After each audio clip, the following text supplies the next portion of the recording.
Hai,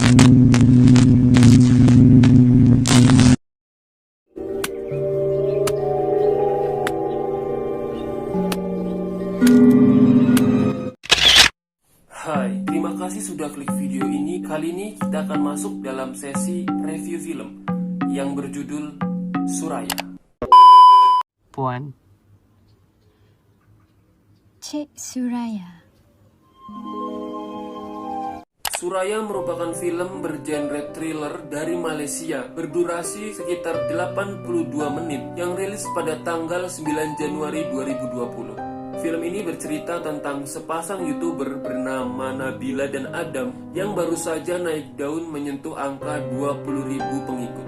Nah, untuk merayakan bertambahnya pengikut channel YouTube mereka, pasangan YouTuber ini berniat untuk membuat suatu konten traveling baru yang bernama Duet Desa. Dalam konten ini, mereka berniat untuk memperkenalkan budaya yang ada pada suatu tempat yang akan mereka kunjungi nantinya. Jadi kontennya itu semacam jalan-jalan ke suatu tempat yang menarik, lalu kemudian mereka mendokumentasikannya dalam suatu vlog. Setelah memperkenalkan konten baru itu, mereka pun menyebutkan tempat pertama yang akan mereka kunjungi pada episode perdana konten ini, yakni Negeri Sembilan. Setelah memutuskan tempat tujuan mereka, akhirnya mereka pun memulai perjalanan untuk menuju ke tempat tersebut. Tapi sayangnya, belum sempat sampai di tempat tujuan dikarenakan HP mereka yang kehilangan sinyal. Jadi mereka tidak dapat menentukan arah, mereka malah harus kesasar atau tersesat hingga akhirnya berakhir pada sebuah homestay misterius yang bernama Homestay Abadi. Di homestay tersebut, awalnya Adam hanya melipir untuk meminjam telepon genggam agar bisa menghubungi temannya. Dari situlah Adam mulai keluar dari mobil sendirian.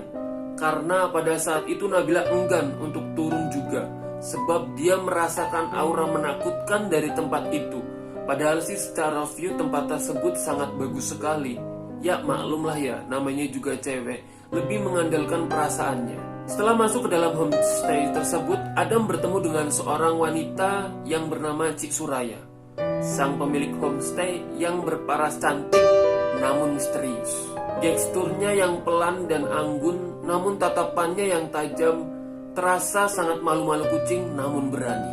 Bisa dikatakan agresif yang berkelas untuk sosok seorang wanita. Hal ini menyebabkan Adam yang awalnya hanya melipir untuk meminjam telepon, entah bagaimana bisa kemudian tergoda untuk stay di home tersebut. Jadi mau tidak mau, dia harus membujuk Nabila agar mau stay juga. Dasar lelaki.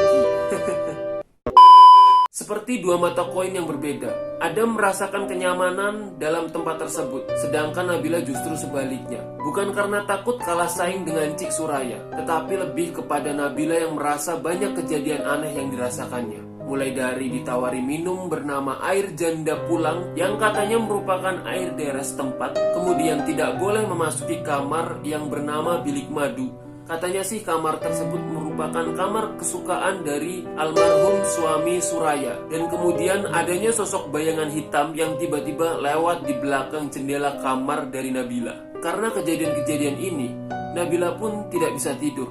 Dia terbangun pada malam hari dan entah apa yang membuatnya berpikir untuk tiba-tiba melongok masuk ke dalam kamar yang sebelumnya telah dilarang untuk dimasuki. Hal aneh lainnya datang dari asisten rumah tangga Cik Suraya yang terlihat lemas tapi menakutkan, yang bernama Aisyah.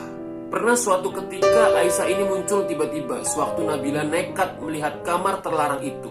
Kemudian pernah juga Aisyah terlihat sedang memotong-motong sesuatu.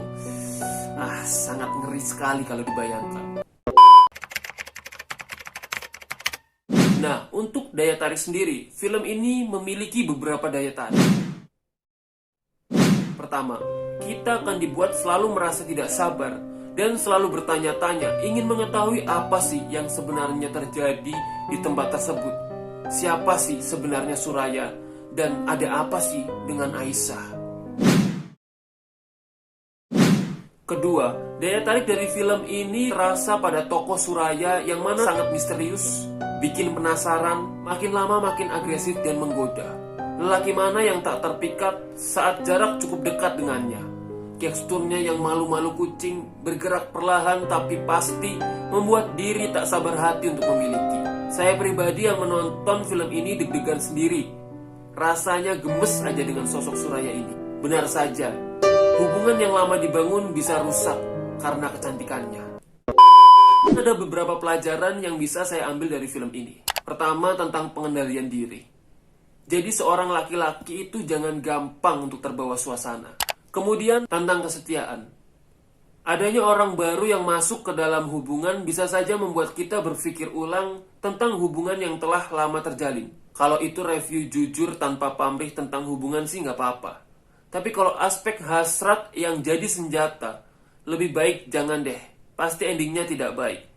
Tapi mau bagaimana lagi? Laki-laki selalu lemah dalam hal ini.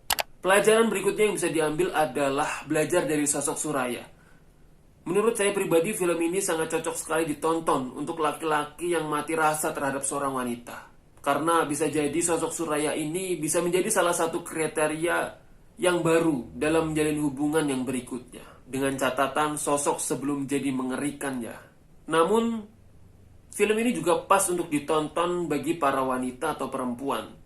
Karena kalian dari sini bisa meniru atau belajar dari bagaimana Soraya bersikap yang itu sangat menarik sekali. Ya, seperti tadi, agresif berkelas. Ya, itulah dia review singkat tentang film Suraya. Sebenarnya saya ingin menceritakan dari awal hingga akhir, tapi itu terlalu spoiler ya. Terima kasih sudah menonton video ini hingga akhir. Jangan lupa like, komen, dan subscribe video ini. Terima kasih, dan sampai jumpa lagi di video selanjutnya. Wassalamualaikum warahmatullahi wabarakatuh. Dadah. Bila seorang wanita hormat diri awak, dia akan bagi apa saja yang awak nak.